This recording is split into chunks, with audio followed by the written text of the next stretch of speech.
प्रभु ख्रीस्त में प्यारे बहनों और भाइयों, आइए आज हम क्रूस रास्ते का तीसरा स्थान, यीशु पहली बार क्रूस के नीचे गिरते हैं, इस मुकाम पर मनन चिंतन करें। मनन चिंतन करने से पहले आइए हम प्रार्थना करें। हे परम दयालु प्रभु यीशु, हे करुणामय प्रभु ईश्वर, तूने हम सभी को मुक्ति देने, हम सभी को पाप के बंधनों से छुड़ाने के लिए अपने आप को कुर्बान किया, अपने आप को पिता को एक सुग्रीव बलिदान के रूप में चढ़ाया। हे प्रभु यीशु, आपके द्वारा किया गया यह बलिदान मुझे इस वक्त आपके समीप लाया है। प्रभु, आपका पवित्र बलिदान ने मुझे यह विश्वास दिलाया है कि यदि कोई है जो मेरे लिए मर सकता है, यदि कोई है जो मुझे मैं जैसा हूं वैसा ही अपना सकता है, तो वह तू ही है मेरे प्यारे प्रभु यीशु। तेरे क्रूस मरण के द्वारा प्रभु तूने मुझे मुक्ति दिलाई है। अब मैं प्रभु अपने जीवन को तेरे हाथों में समर्पित करता हूं। आमीन। प्रभु ख्रीस्त में प्यारे बहनों और भाइयों, आज हम प्रभु यीशु की पहली बार क्रूस के नीचे गिरने का जो मुकाम है, इस पर मनन चिंतन करते समय फिलिपियों के नाम पत्र में संत पौलुस इस प्रकार कहते हैं, अध्याय 2 पद संख्या 6 से हम पढ़ते हैं, वह वास्तव में ईश्वर थे और उनको पूरा अधिकार था कि वह ईश्वर की बराबरी करें। फिर भी उन्होंने दास का रूप धारण किया तथा मनुष्य के समान बनकर अपने को दीनहीन बना लिया, और उन्होंने मनुष्य का रूप धारण करने के बाद मरण तक, हां क्रूस के मरण तक आज्ञाकारी बनकर अपने को और भी दीन बना दिया। इसलिए ईश्वर ने उन्हें महान बनाया और उनको वह नाम प्रदान किया जो सब नामों में श्रेष्ठ है,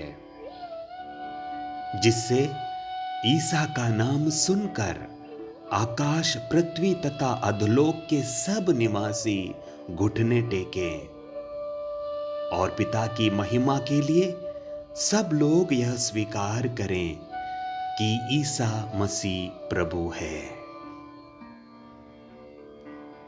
प्यारे बहनों और भाइयों, इस दुनिया में, इस विश्व में जितने ही धर्म हैं,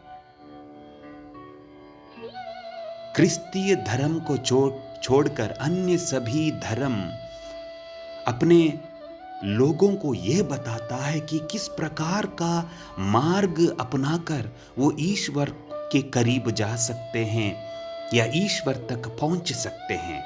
एक प्रकार से ईश्वर तक पहुंचने का मार्ग बताते हैं।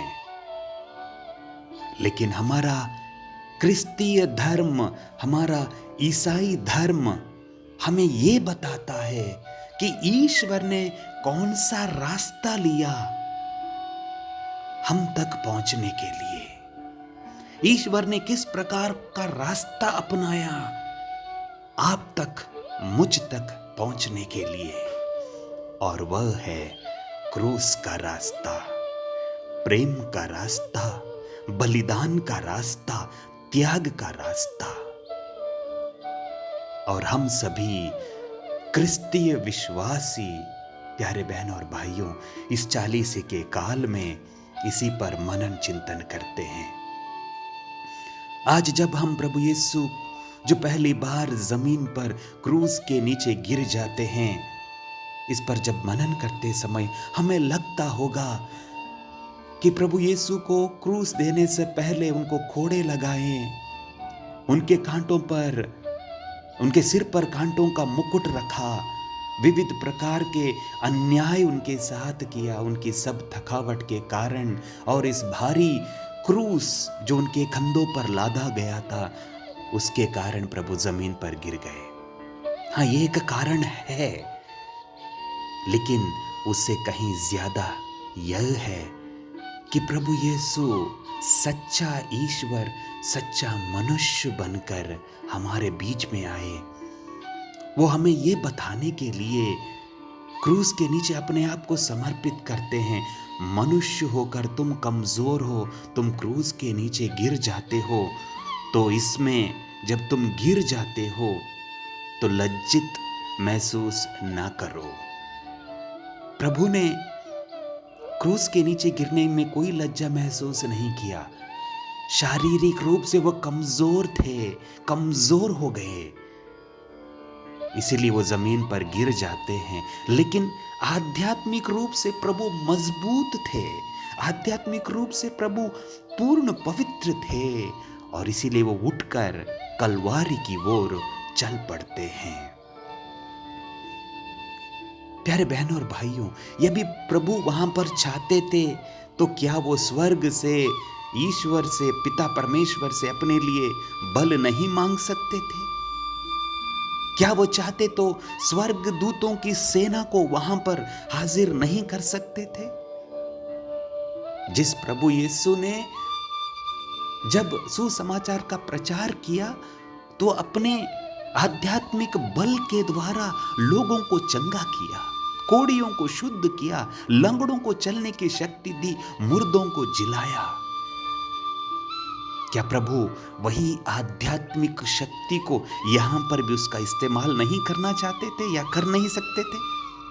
प्रभु कर सकते थे, लेकिन जिस प्रकार की प्रार्थना प्रभु ने गेत्सेमनी में अपने पिता से कहा, हे पिता, मेरी इच्छा नहीं बल्कि तेरी इच्छा पूरी हो।